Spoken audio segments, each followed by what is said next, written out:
அனைவருக்கும் வணக்கம். நாம இன்னைக்கு இந்த காணொலியில என்ன பார்க்க போறோம் அப்படின்னா, கலித்தொகையில பாலைக்களியில 20வது பாடல் தான் பார்க்க போறோம். இந்த பாடல்ல தலைவன் 2 விதமா பேசக்கூடியவன் அப்படின்னு சொல்லிட்டு தோழி அவங்கள பழிச்சு சொல்றாங்க.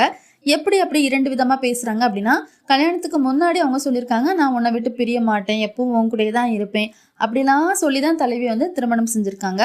திருமணத்துக்கு பிறகு ஒவ்வொரு காரணமா சொல்றாங்களாம். எனக்காக யானைப்படையெல்லாம் காத்துட்டு இருக்கு, நான் போகணும் அப்படின்னு ஒருக்கா சொல்றாங்களாம். இன்னொருத்தருக்கா சொல்றாங்களா, நான் பொருள் தேட போகணும், இந்த உலகத்துல பொருள் தேடுறது தான் எல்லாரும் விரும்புறாங்க, மனைவி கூட இருந்து மகிழ்ந்து இருக்கிறத யாரும் விரும்ப மாட்டாங்க அப்படின்னு சொல்லி பலவாறு நீ இப்ப சொல்ற, அப்ப முன்னாடி ஒரு மாதிரி சொல்ற, இப்போ ஒரு மாதிரி சொல்ற, உனக்கு என்ன மயக்கமா அப்படின்னு சொல்லிட்டு தோழி கேக்குறாங்க.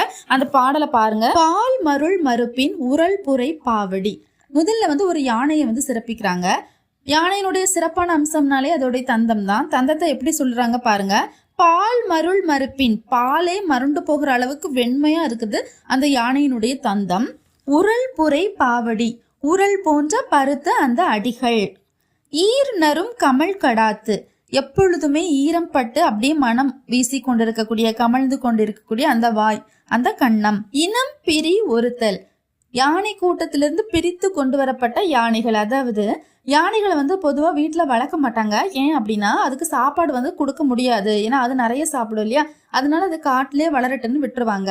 நல்லா வளர்ந்த பிறகு யானை பாகர்கள் என்ன செய்வாங்க, யானைகளை பிடிச்சிட்டு அதை பழக்கி போருக்காகவோ மற்ற விஷயங்களுக்காகவோ பயன்படுத்துவாங்க.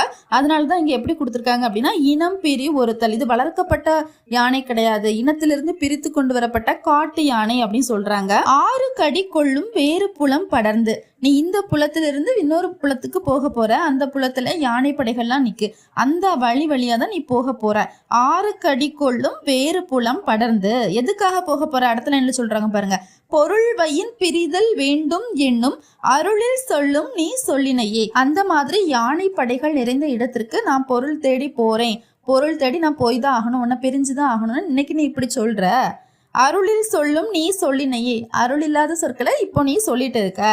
நன்னர் நறுநுதல் நயந்தனை நீவி, ஒரு நாள் நீ என்ன பண்ண தெரியுமா, நன்னர் நறுநுதல், அவளுடைய தலைவினுடைய அந்த நுதல் நெற்றியை நயந்தனை நீவி விருப்பத்தோடு தடவி விட்டு, நின்னிற் பிரியலன் அஞ்சல் ஓம்பு என்னும் நன்னர் மொழியும் நீ மொழிந்தனையே, உன்னை விட்டு நான் பிரியவே மாட்டேன், அதனால நீ பயப்பட தேவையே இல்லை அப்படின்னு ஒரு நல்ல வார்த்தைகளும் நீ அன்னைக்கு சொன்ன. அவற்றுள் யாவோ வாயின மான் மகனே, நீ இப்படி 2 தடவை 2 விஷயம் சொல்லியிருக்க. ஒரு தடவை நீ பிரியவே மாட்டேன்னு சொல்லியிருக்க கல்யாணத்துக்கு முன்னாடி, இப்போ என்ன சொல்ற அப்படின்னா பொருள் தேடி நான் பிரிஞ்சு போறேன் அப்படிங்கிற. அவற்றுள் யாவோ வாயின, இதுல 2ல எதுதான் நாங்க நம்புறது. மான் மகனே, மயக்கத்தை உடைய மகனே.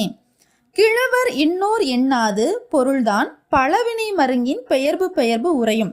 அதாவது நீ தேடி அலைகிற இந்த பொருள் இருக்கு இல்லையா, இது எல்லார்கிட்டையும் சேர்ந்துடாது. யாரெல்லாம் முற்பிறவில நன்மைகள் செய்யறாங்களோ அவங்க கையில அவங்க தேடாமலே இந்த பொருள் சேரும். அததான் சொல்றாங்க, பொருள்தான் பழவினை மருங்கின் பெயர்பு உரையும். அன்ன பொருள்வையின் பிரிவோய், நீயும் இன்னைக்கு அந்த பொருளை தேடணும்னு சொல்லிட்டு கிளம்பி நிக்கிற. நின்று இமைப்பு வரை வாழால் மடவோள், நின்று நீ இல்லாமல், இமைப்பு வரை கண் இமைக்கக்கூடிய அந்த நொடி வரைக்கும், வாழால் மடவோள் வாழ மாட்டாள் இந்த பெண். அமைக்கவின் கொண்ட தோளினை மறந்தே, ஆனா நீ என்ன பண்ணிட்ட, அமைப்பான மூங்கிலை போன்ற தோளுடைய உன்னுடைய மனைவியை பிரிந்து அற்பமான பொருள் தேடி நீ செல்ல துணிந்து விட்டாய் அப்படின்னு சொல்லிட்டு தோழி அவங்கள தடுக்கிறதா இந்த பாடல். இந்த பாடல் உங்களுக்கு ரொம்பவே பிடிச்சிருக்கோம் அப்படின்னு சொல்லிட்டு நான் நம்புறேன். தொடர்ந்து நம்ம கலித்தொகையில அடுத்தடுத்த பாடல்களை பார்க்கலாம். நன்றி, வணக்கம்.